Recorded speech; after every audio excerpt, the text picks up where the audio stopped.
Culto Joven. Espero que hoy podamos disfrutar de la programación. ¡Bendiciones!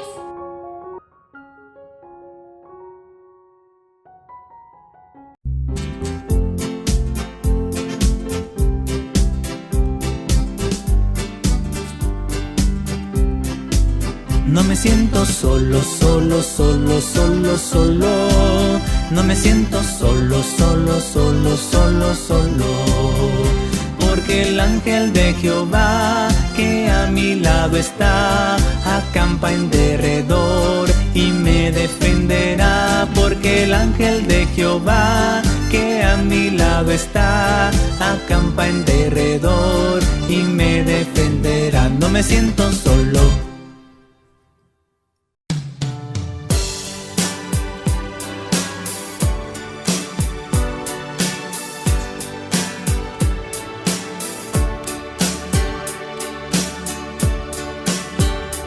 Pasando mi calor, otro fuego puedo hacer, y pronto en mi redor muchas almas podré ver. Así es como el amor de Dios experiméntalo, compártelo, pasa el calor, te sentirás feliz. El tiempo pasará y este mundo ha de acabar. Iremos al hogar donde ha de reinar la paz. Pero tú solo no has de ir, búscate a alguien más, avísale, Jesús vendrá, pronto nos llevará. Pronto nos llevará.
durante 3 meses me quedé sin trabajo, buscaba otras opciones.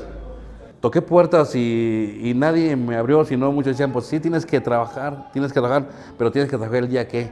El día sábado. Y dije, no, primero está Dios. Y entonces dijimos, pues si ponemos un comedor. Y le di vuelta todo alrededor aquí del centro, las rentas muy caras, y me dijo mi esposa, ¿y si le ponemos en la mano de Dios? Por aquí veníamos caminando, vi un local que se renta. Preguntamos y dicen, pues ahí está el dueño, hablen con él, dice, y hablamos con el dueño y me decía, mire joven, este local cuesta tanto, pero ya hay 2 personas más que ya vinieron a pedirlos, pero ¿sabes cuál es el problema? Que no me han dado el depósito, dice. Mira, dice, le voy a dar a ellos solamente una semana, y si esa semana que cuando tú vienes y si ya no lo han pedido, para ti, dice. Le digo, pues está bien, doctor, le digo, está bien. Le digo a mi esposa, le digo, y si oramos y lo ponemos de inversión, le digo, durante una semana, le digo, y durante una semana estuvimos orando en la casa, y llegó el día indicado y le dijimos, pues mi esposa, vamos a orar y vamos a ver qué pasó. Y vinimos con esa duda, ¿no? Y dijimos, ¿y si ya lo rentaron? Y cuando llegamos al local, vimos la sorpresa, decía el local todavía que se renta. En ese momento llevaba yo el dinero, le di el depósito de la renta y me dicen, ¿cuándo van a iniciar? Le digo, iniciamos la otra semana, le digo, porque apenas vamos a comprar nuestro mueble, los materiales que necesita. Muy bien, dice, iniciamos la otra semana y la verdad, yo les voy a decir algo. Cuando nos dijo el doctor, mire, les voy a decir algo, dice, es que este negocio no es para comida, dice. Pero si quieren ponerlo adelante, dice, pero no los quiero desanimar, dice, porque muchos han puesto ese comedor aquí y no ha pegado, dice. Cuando llegó el primer día que abrimos nuestro negocio, yo oré con la familia y yo le pedí a Dios ese día, le digo, Señor, por lo menos que yo venda 10 comidas. Mi sorpresa es que no vendí 10 comidas, sino vendí 30 comidas el primer día. Y dije, Señor, ahora si tú me dices 30 comidas, si 30 que vendí ese día, Señor, al día siguiente quiero vender lo mismo. Para no ser largo la historia, yo en 4 días ya vendía más de 50 comidas. Entonces, ni la semana había completado, entonces yo dije, es un Dios que si tú lo pides con fe, si tú oras al Señor, Él te va a ayudar y Él te va a bendecir. Y hermanos, la verdad que durante 3 meses me fue muy bien. Dimos la primicia al Señor, cada día que se vende, dimos la primicia. Y me decía la gente, pero oye, vale, pero mira, ya no te das abasto, busca otro lugar. Yo dije, Señor, yo en tus manos te los pongo, ahora sí, Señor, yo en las manos te los pongo. Va a llegar el momento indicado. Y durante 3 meses un muchacho me fue a ver. Oye, dice, tengo un local ahí, si quieres te la podemos rentar, si gusta, dice. Le he dado vuelta a la manzana, dice, y yo sé y ahí vi que tú vendes mucho, dice, porque tu lugarcito muy pequeño y la gente no sé por qué tanto viene a este lugar. Te ofrezco, dice, te lo rento, dice. No lo pensé ni 2, 3 veces, dijo, el Señor me lo envió. Le dije, está bien, y le digo, ¿y por cuánto tiempo? Si quiere hacemos el contrato por 1 año. Y la verdad, mira, estamos ahora en este lugar. Ya tenemos 1 mes aquí y la verdad que nos está yendo bien. Nos está yendo bien porque en primer lugar ponemos a Dios. Y cuando tú confías en Dios y pones en eso, Dios te va a bendecir. Y la gente que está aquí alrededor me dice, oye, vale, tú tienes poco tiempo en ese lugar. Un negocio, dice, tarda entre 6 a 1 año. ¿Para qué? Para que crezca, para que se pueda levantar, dice. Y tú, en menos de 1 semana, tú hiciste lo que muchos han tardado de meses, de años, dice, para que pegue un negocio. Dice, pero ¿cómo le has hecho? Y lo único que le digo, porque muchos dicen, es que tú eres el secreto. No, le digo, yo no soy el secreto. El que es secreto, ¿quién es? Es Dios. Entonces, hermanos, yo lo que les pido es que confiemos en Dios y Dios nos va a ayudar.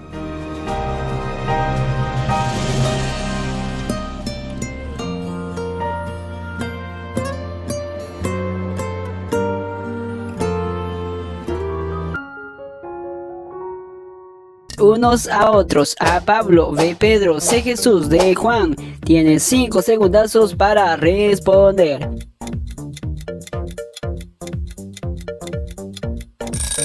Y la respuesta correcta, la alternativa C, Jesús. Encuentra estas palabras en el Evangelio de Juan capítulo 13, versículo 34. 2. ¿Quién dijo? Mujer virtuosa, ¿quién la hallará? Porque su estima sobrepasa largamente a la de las piedras preciosas. A Salomón, ve David, C Moisés, de Lemuel. Tu tiempo, mi cristiano curioso, comienza ahora.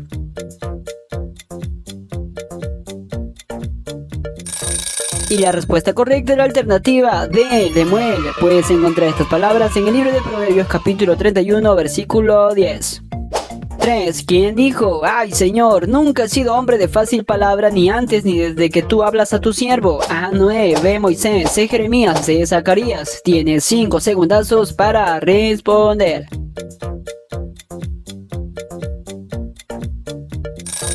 Y la respuesta correcta es la alternativa B, Moisés. Encuentra la respuesta en el libro de Éxodo capítulo 4, versículo 10.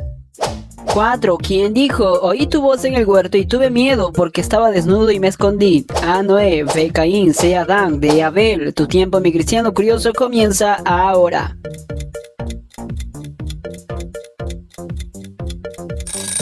Y la respuesta correcta es la alternativa C, Adán. Puedes encontrar estas palabras en el libro de Génesis capítulo 3, versículo 10. 5. ¿Quién dijo? Señor, mi Dios, he aquí no sé hablar porque soy niño. A Jeremías, ve Moisés, C Isaías, C Ezequiel. Tienes 5 segundazos para responder.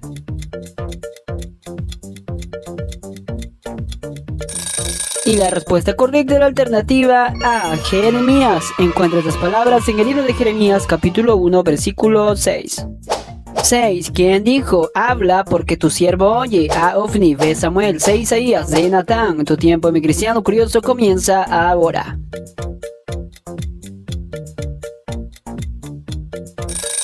Y la respuesta correcta es la alternativa B, Samuel. Puedes encontrar estas palabras en el primer libro de Samuel capítulo 3, versículo 10. 7. ¿Quién dijo? ¿Qué sueño es ese? ¿Vendremos yo y tu madre y tus hermanos a postrarnos ante ti? A Isaac, B Esaú, C José, D Jacob. Tienes 5 segundazos para responder.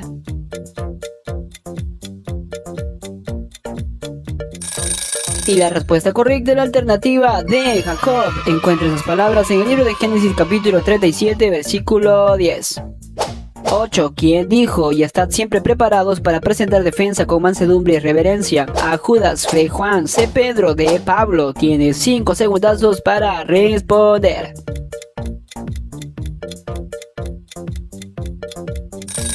Y la respuesta correcta es la alternativa C, Pedro. Encuentra la respuesta en la primera carta de Pedro, capítulo 3, versículo 15. 9. ¿Quién dijo? Yo estoy dispuesto no solo a ser atado, más aún a morir en Jerusalén. A Pablo, ve Jesús, C Judas, C Pedro. Tienes 5 segundazos para responder.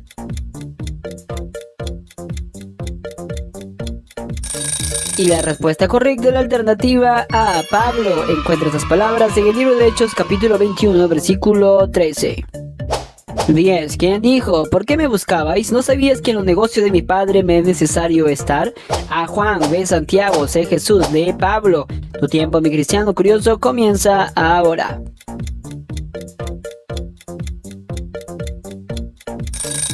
Y la respuesta correcta es la alternativa C, Jesús. Puedes encontrar la respuesta en el Evangelio de Lucas, capítulo 2, versículo 49. 11. ¿Quién dijo? Ciertamente moriremos porque a Dios hemos visto. A Jefté, B Gedeón, C Aot, D Manoa. Tienes 5 segundazos para responder.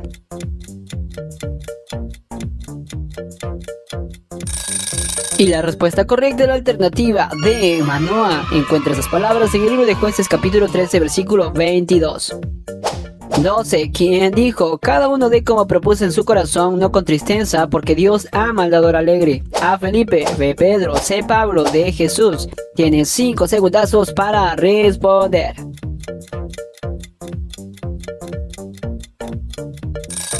Y la respuesta correcta es la alternativa C, Pablo. Encuentra estas palabras en la segunda carta a los Corintios, capítulo 9, versículo 7. 13. ¿Quién dijo? Si no oyen a Moisés y a los profetas, tampoco se persuadirán aunque uno se levantare de los muertos. A Abraham, B Jesús, C Esteban, D Elías. Tu tiempo, mi cristiano curioso, comienza ahora.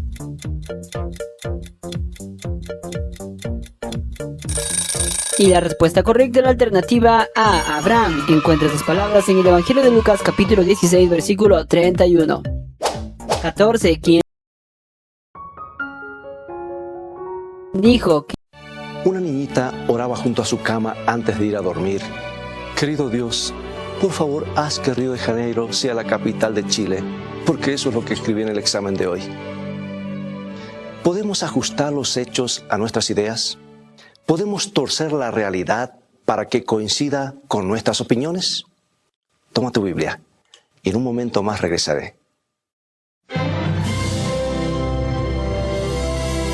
Escrito está. Declara el mensaje final de Dios para nuestro tiempo. Presentando al Cristo viviente como la respuesta a nuestras más profundas necesidades. Escrito está. Con el pastor Robert Costa. Entre dos pensamientos. Me da la impresión de que la vieja historia de los ciegos y el elefante debería tener un personaje más. ¿La recuerdas? Uno de los ciegos tocó el costado del elefante y dijo que los elefantes eran como una pared. Otro resulta que tocó uno de los colmillos y dijo que los elefantes eran como una lanza. Otro se agarró de una oreja y afirmó que el animal se parecía a una pantalla. Y otro, rodeando con sus brazos la trompa en movimiento, estaba convencido de que el elefante era como una víbora. Otro tocó una pata y dijo que era como un árbol. Y el último lo agarró de la cola y dijo que el animal se parecía mucho a una cuerda. Así que quedaron discutiendo en voz alta y por largo rato cómo era el aspecto de los elefantes. Y me parece que para que la historia sea aún más adecuada a la realidad de la vida, debería haber un personaje más. Debería haber un séptimo ciego que se negara a tocar al animal. Se pararía a la distancia, riéndose de los demás. Entonces diría, sintiéndose sabio, parece que no se pueden poner de acuerdo y algunas descripciones suenan como poco creíbles. Es obvio que no hay ningún elefante. Los elefantes son teorías, no existen en realidad. Si existiera tal personaje sería el más ciego de todos los ciegos, ¿verdad? Y así sucede con la religión. Hay muchísimas ideas contrapuestas sobre la religión. Y es obvio que no todos pueden tener la razón. Para muchos la religión parece una colección de teorías, tan solo ideas, y algunas bastante extrañas, que se les han ocurrido a los seres humanos y han llegado a razonar como el ciego que añadí en la historia. Han decidido que no existe ningún elefante, que solo hay teorías sobre los elefantes. Han decidido que la religión no es más que una teoría, que en el fondo de la masa de ideas sobre la religión no hay ninguna sustancia, ningún hecho que las avale. Ahora, ¿qué sucede entonces? Millones dicen hoy en día, tengo mi propia religión, como me da la impresión de que nadie sabe realmente cómo son las cosas, creo que mi concepción es tan buena como la de cualquier otro. ¿Por qué no? Si nadie sabe nada. ¿Por qué no diseñar nuestra propia religión, nuestro propio conjunto de teorías? Si la religión no está avalada por ningún hecho, ¿por qué no armarla a nuestro gusto? Eso es lo que están haciendo millones de personas. Sí, millones de personas están colocando a la religión por aquí y a los hechos por acá, dejando un gran abismo entre los dos. Entonces hacen una de las dos cosas. O se arman su propia religión, o deciden no tener ninguna religión. Dicen, todos estos tejemenejes están bien para las personas religiosas, pero yo no soy religioso. Por eso ninguna de esas cosas tiene que ver conmigo. Y sabes, nuestra generación obviamente no fue la descubridora de ese razonamiento.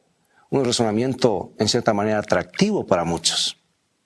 A través de los siglos hubo quienes se plantearon y dijeron, yo no soy religioso.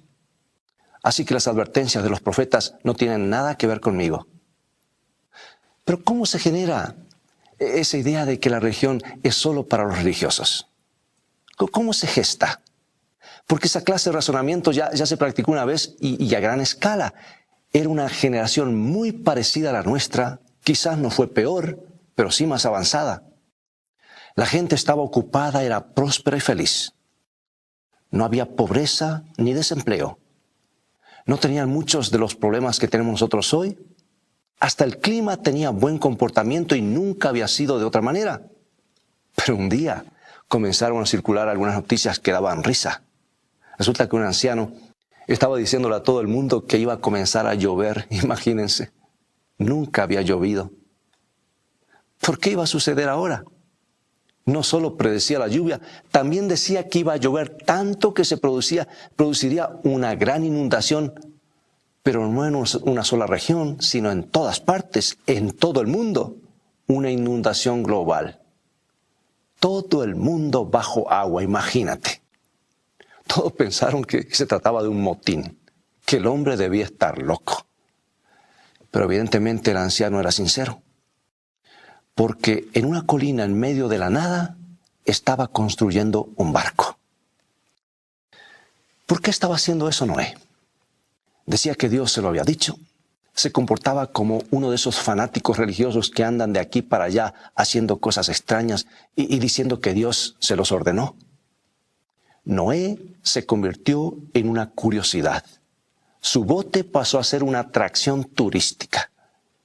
Si Noé y sus amigos querían tener una inundación, que la tuvieran.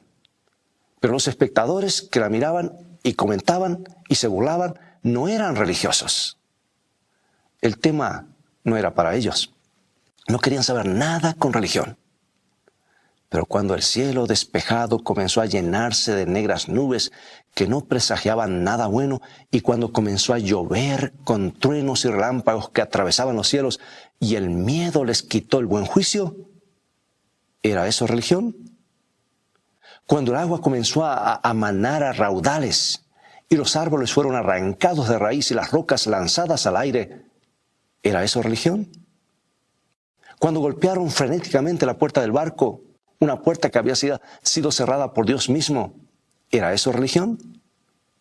Y cuando se hundían bajo las negras aguas, deseando escuchar un nuevo llamado de los labios de Noé, ¿era eso religión? ¿O eran hechos que hubieran podido saber? ¿No se lo había estado diciendo Noé durante 120 años? ¿No era ese el mensaje tanto para los religiosos como para los no religiosos? ¿Murieron con menos violencia o menos plenamente porque no eran personas religiosas? La verdadera religión no es teoría. La verdadera religión no es la idea de alguien acerca de cómo serán o cómo deberían ser las cosas. La verdadera religión es de la forma que es y de la forma que será. La verdadera religión se basa en hechos porque se basa en la palabra del Dios vivo. ¿Cuándo aprenderemos que además de las teorías que andan dando vueltas, también hay hechos sólidos e indiscutibles? ¿Y cuándo nos dispondremos a conocer cuáles son los hechos? Estamos rodeados por opiniones, casi enfocados por ellas. ¿Se nos pide que elijamos entre todas esas opiniones? ¿Espera Dios que nos pasemos la vida hurgando en todas ellas, analizándolas, organizándolas? No. Podríamos poner todas las opiniones humanas bajo el mismo rótulo y ponerlas por allá arriba. Pero la elección es solamente entre dos opiniones, la de Dios o la tuya propia. ¿Sabes? Dios no nos ha dejado oscuras en relación a sus opiniones. Nos ha dado su palabra. Pero la Biblia suele estar juntando polvo mientras buscamos las respuestas por cualquier otro lugar, incluso en el suelo de Marte. Nos volcamos a las opiniones de los hombres, científicos, filósofos, estadistas, y no nos molestamos en descubrir las opiniones de Dios. Nos entregamos a las religiones orientales, al mundo psíquico, a los credos de iglesias que han tenido ya siglos, y nuestras propias religiones personales, pero no nos interesamos ni siquiera en abrir la Biblia. ¿Sabes? La Biblia es el libro más auténtico que existe porque está basado en hechos. Pero lo pasamos por alto por considerarlo anticuado e indigno de nuestra atención. Actuamos como si la Biblia fuera tan solo un libro entre muchos para elegir. Actuamos como si pudiéramos elegir de una enorme biblioteca el libro que nos impresiona mejor, el que coincidiera con nuestros planes o que nos llevara a modificar nuestro estilo de vida. el que estuviera marcado con el precio más bajo. Es cierto que Dios nos da la posibilidad de elegir, pero al hacerlo, también aceptamos las consecuencias de nuestra elección. Y eso tú y yo no podemos cambiarlas. A veces necesitamos mirar al final del camino para ver hacia dónde nos están llevando nuestros pasos.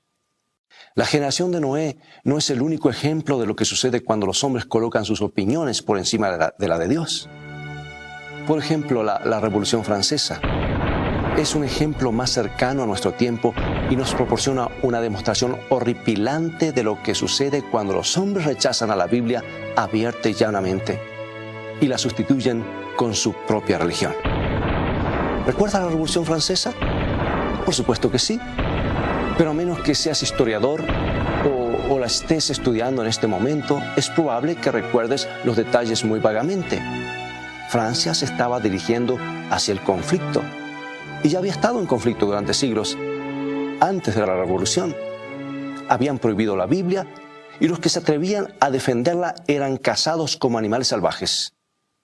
El número de los cristianos que quedaron fue disminuyendo rápidamente. Algunos fueron tomados como esclavos de por vida. Algunas de las personas más inteligentes de Francia fueron encadenados en horrible tortura con ladrones y asesinos. A otros, desarmados e indefensos, les dispararon a sangre fría cuando caían en sus rodillas para orar. Cientos de ancianos, mujeres desvalidas y niños inocentes quedaron muertos en su lugar de reunión. Los cadáveres mancharon el paisaje mientras los cuerpos colgaban de los árboles. Nada de eso sucedió en una edad oscura, sino en la era brillante de Luis XIV, la época cuando florecieron las ciencias y las letras. En 1572, Francia había sido el escenario de la masacre de San Bartolomé, el más negro y horrible de todos los hechos diabólicos de esos siglos espantosos. Una campana que resonó en medio de la noche fue la señal para la matanza. Millares de cristianos que dormían tranquilamente en sus hogares fueron arrastrados fuera de ellos sin previo aviso y asesinados a sangre fría. El rey en quien confiaban había dado su aprobación para el exterminio. La masacre continuó en París por 7 días. En toda Francia, esa carnicería se perpetuó por 2 meses. 70,000 de la flor y nata de la nación perecieron. Entonces vino la revolución. El pueblo ya había tenido suficiente. Todas las atrocidades conocidas se habían hecho en nombre de la religión. Es cierto que se trataba de una religión distorsionada y pervertida, no de la religión de la Biblia, pero el pueblo ignorante y supersticioso no estaba capacitado para discriminar entre lo verdadero y lo falso. Culparon a la Biblia por todo lo sucedido. Ahora el poder estaba en sus manos, pero en su ignorancia y enojo y depravación moral no estaban aptos para gobernarse a sí mismos. Solo vieron la oportunidad de devolverles la crueldad, la tortura, la muerte a quienes les habían practicado durante tanto tiempo. Entonces los baños de sangre continuaron en Francia, pero con un cambio de víctimas. Resulta que en 1793 el mundo oyó hablar por primera vez que una asamblea legislativa en una nación civilizada e iluminada había ido tan lejos como para renunciar oficial y unánimemente a la creencia y a la adoración de cualquier deidad. Francia es la única nación de la que tengamos un registro auténtico que levantó su mano en abierta rebelión contra el Creador del universo. Ha habido y todavía hay muchas naciones infieles y blasfemas, pero Francia es el único estado de la historia que ha proclamado la inexistencia de Dios por medio de un decreto de su asamblea legislativa. Y toda la población de la capital danzó y cantó con alegría al oír el anuncio. La adoración a Dios fue abolida por ley. Las Biblias fueron secuestradas y quemadas en actos públicos con desdén.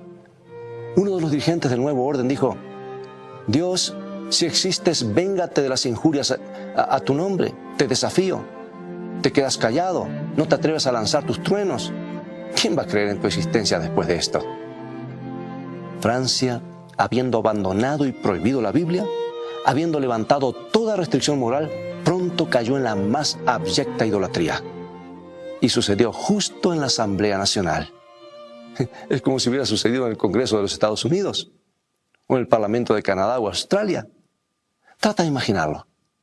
Las puertas de la Asamblea se abrieron y los legisladores marcharon cantando un himno de honras a la libertad. Estaban acompañados por una banda de músicos. Pero escucha esto. Los legisladores escoltaron como objeto de su adoración una mujer con el rostro cubierto por un velo. Una vez dentro, le quitaron el velo con grande pompa y la ubicaron al lado del presidente. Todos sabían que era una bailarina de la ópera, pero se la había elegido para ser símbolo de la razón, a la que ahora adorarían. Y en representación de la diosa de la razón, esta representación fue reproducida en toda Francia. Oh, amigos, la Biblia afirma en Salmo 14:1 lo siguiente. Dice el necio en su corazón, no hay Dios. Y Francia demostró que es cierto. Los gobernantes no previeron el resultado de su fatídico proceder. Un país infeliz pronto cosecharía con sangre todo lo que había sembrado. Los resultados de eliminar las restricciones de la ley divina serían terribles. Y en el mismo lugar donde los mártires habían sido quemados en el siglo XVI, la revolución construyó su primera guillotina. La guerra contra la Biblia se había convertido en el reino del terror. La paz y la felicidad habían desaparecido. Nadie estaba a salvo. El que hoy era triunfador, mañana sospechoso y condenado. Prevalecían la violencia y el ansia de poder. El pueblo había aprendido la crueldad demasiado bien. Los cadalsos estaban teñidos de sangre. Las galeras y las prisiones estaban atestadas. Los espías asomaban en todos los rincones. La guillotina estaba en funcionamiento el día entero desde la mañana muy temprano. Pero la hoja de la máquina mortal era demasiado lenta para la tarea. Entonces largas filas de prisioneros eran eliminados con la metralla. La Francia atea se dio cuenta de que se estaba destruyendo a sí misma. 3 años y medio fue todo lo que pudieron soportar. 3 años y medio después de que la Asamblea Francesa hubiera abolido la religión cristiana y eliminado la Biblia, la misma Asamblea adoptó una resolución por la cual rescindía esos decretos. Ya habían tenido suficiente y el mundo fue testigo de los terribles resultados que tiene rechazar la Biblia y sus principios. Pero Dios sabía que eso iba a suceder. No solo lo sabía, ¿sabes que también lo predijo en el libro de Apocalipsis? Lo encontramos en el capítulo 11 de Apocalipsis. Vamos a ver algunos puntos claves de esta profecía. Apocalipsis capítulo 11, versículo 3.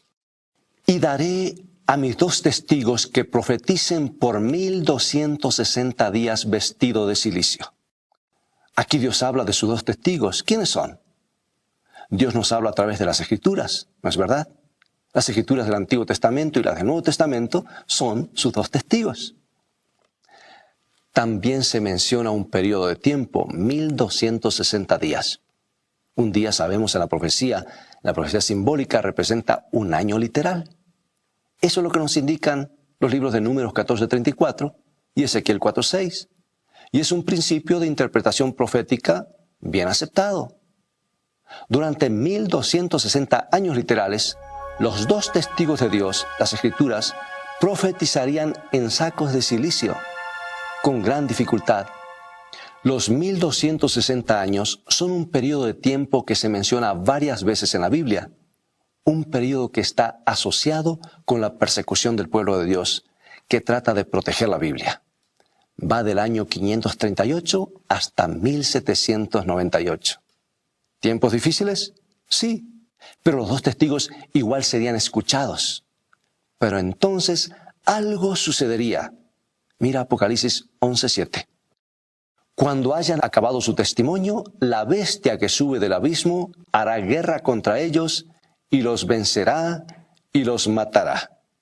Algo sucede cuando los dos testigos terminan o están por terminar su testimonio. Satanás ha obrado por medio de una cantidad de poderes terrenales. Pero aquí, poco antes de 1798, Satanás mismo, la bestia que asciende del abismo, se encargaría personalmente de la guerra contra la Biblia y tendría éxito. Bueno, el versículo 8 dice que los cadáveres de los testigos quedarían en las calles. Y Francia es comparada con Sodoma y con Egipto. Resulta que en Sodoma reinaba la inmoralidad y en Egipto fue donde, en los días de Moisés, Dios fue desafiado abiertamente. El versículo 10 dice que la gente se regocijaría y se alegraría sobre los cadáveres de los testigos. ¿Recuerdas que eso es justamente lo que sucedió? Pero todo esto duraría 3 años y medio. Presta atención a Apocalipsis 11:11. Pero después de 3 días y medio entró en ellos el espíritu de vida enviado por Dios y se levantaron sobre sus pies y cayó gran temor sobre los que lo vieron. Después de 3 días y medio, o sea, 3 y medio años literales, terminaría la guerra contra la Biblia o por lo menos ese ataque en particular. ¿Ves con cuánta precisión se cumplió todo? Recuerda que Dios no hizo que esto sucediera, solo sabía que iba a suceder. Pero hay algo que me preocupa. Estamos dirigiéndonos en la misma dirección. Hoy, como entonces, hay multitudes que si pudieran se apartarían de toda ley divina o humana. Podemos oír los ecos de la anarquía. El terrorismo anda suelto. Los pobres en lucha contra los ricos. Las riquezas y el poder están cada vez más centralizados. Nuestras libertades individuales se están diluyendo grandemente. En todo el mundo son populares las mismas enseñanzas que derivaron en la Revolución Francesa. ¿Podemos tener esperanzas de escapar de un conflicto similar al que convulsionó Francia? ¿Será que podemos caminar alocadamente por el borde del abismo sin caer en él? Hemos llegado al tiempo de la decisión. Hemos llegado al momento cuando debemos elegir entre la palabra de Dios y las opiniones de los hombres, entre la religión verdadera, tal como Dios la ha revelado claramente, y nuestras propias teorías. Recuerdo el día cuando el profeta Elías ascendió al monte Carmelo para aquella gran demostración ante los profetas del culto del sol. Había llegado el momento en el que Israel debería decidir a quién servir. Y aquel valiente hombre de Dios se paró ante el pueblo mientras los enemigos vigilaban todos sus movimientos y clamó en voz alta y audible lo que encontramos en el libro 1 de Reyes, capítulo 18, versículo 21. ¿Hasta cuándo claudicaréis vosotros entre dos pensamientos? Si Jehová es Dios, seguidle, y si Baal, id en pos de él. Ese desafío, esa disyuntiva, llega hasta nosotros en este mismo momento. ¿Cuándo nos decidiremos por fin? ¿Cuánto tiempo estaremos sentados en la cerca? ¿Por cuánto tiempo más continuaremos dudando? ¿Elegiremos las opiniones de Dios o las de los hombres? ¿Las de Dios o las tuyas propias? ¿Estás listo para tomar una decisión? Recuerda, al hacerlo, que el Señor Jesús está contemplándote. Lo harás a la luz plena de la cruz del Calvario. Escucha, amigo y amiga, el Calvario no es una ficción inventada por alguien. El Calvario no es una teoría. El Calvario fue una realidad. Jesús murió por ti verdaderamente. El Calvario es un hecho. Es real, tan real como el destino que tienes en tus manos en este mismo momento.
muchas gracias por ese hermoso canto.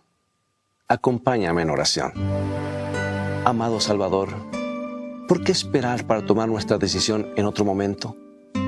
Tú nos amaste, moriste por nosotros, dejaste que te pusieran en una cruz que debería ser nuestra, cargaste con nuestros pecados y nuestras pesadas culpas como si fueran tuyos. ¿Qué otra cosa podríamos hacer sino responder aceptando tu sacrificio? ¿Qué otra cosa podríamos darte sino nuestros corazones y nuestras vidas y rendirte todo nuestro ser completamente? En el nombre de Jesús. Amén. Si tu anhelo es ser feliz, tener paz y seguridad en tu vida, debes ir a la palabra de Dios. Pues felicidad comienza con fe, y la fe viene por oír y estudiar la palabra de Dios. Visítanos en nuestro sitio de internet escritoestá.tv, donde encontrarás abundancia de materiales y estudios bíblicos que te ayudarán en tu caminar diario con Dios, a conocer mejor a Jesús y a gozar de un compañerismo real con Él. También podrás gozar de los devocionales cortos, Una mejor manera de vivir. Son como perlas de esperanza y ánimo para comenzar cada día tomado de la mano de Dios. Visítanos ahora mismo en escritoestá.tv. Dios te bendiga y recuerda, tú vales mucho para Jesús. Él te ama más de lo que puedes imaginar. Bien amigos, es todo el tiempo que tenemos por hoy. Ha llegado el momento de despedirnos. Te invito, sin embargo, a continuar estudiando los mensajes de esperanza de la Biblia. Visítanos en nuestro sitio de internet, estaescrito.tv, donde podrás obtener gratis una variedad de estudios bíblicos. Mientras tanto, Dios te bendiga y recuerda, escrito está, no solo de pan vivirá el hombre, sino de toda palabra que sale de la boca de Dios.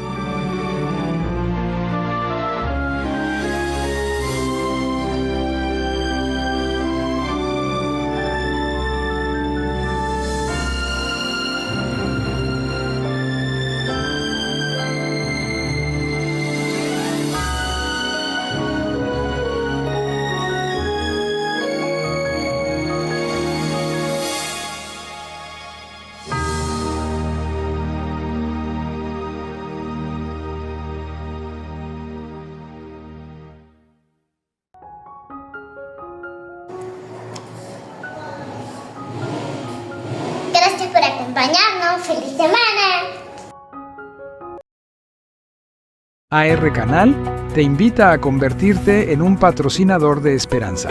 Nuestro objetivo es mejorar y fortalecer los equipos que utilizamos para las transmisiones, para poder seguir sirviendo al Señor con excelencia en este ministerio. Con tu apoyo podremos adquirir nuevas computadoras y software de producción, set de iluminación, sets de cámaras y equipo multimedia, equipos de audio y sonido, y la construcción de un estudio para la grabación de programas y hacer transmisiones en vivo. Sé un patrocinador de AR Canal. Cristo viene pronto. Tu donación marcará la diferencia.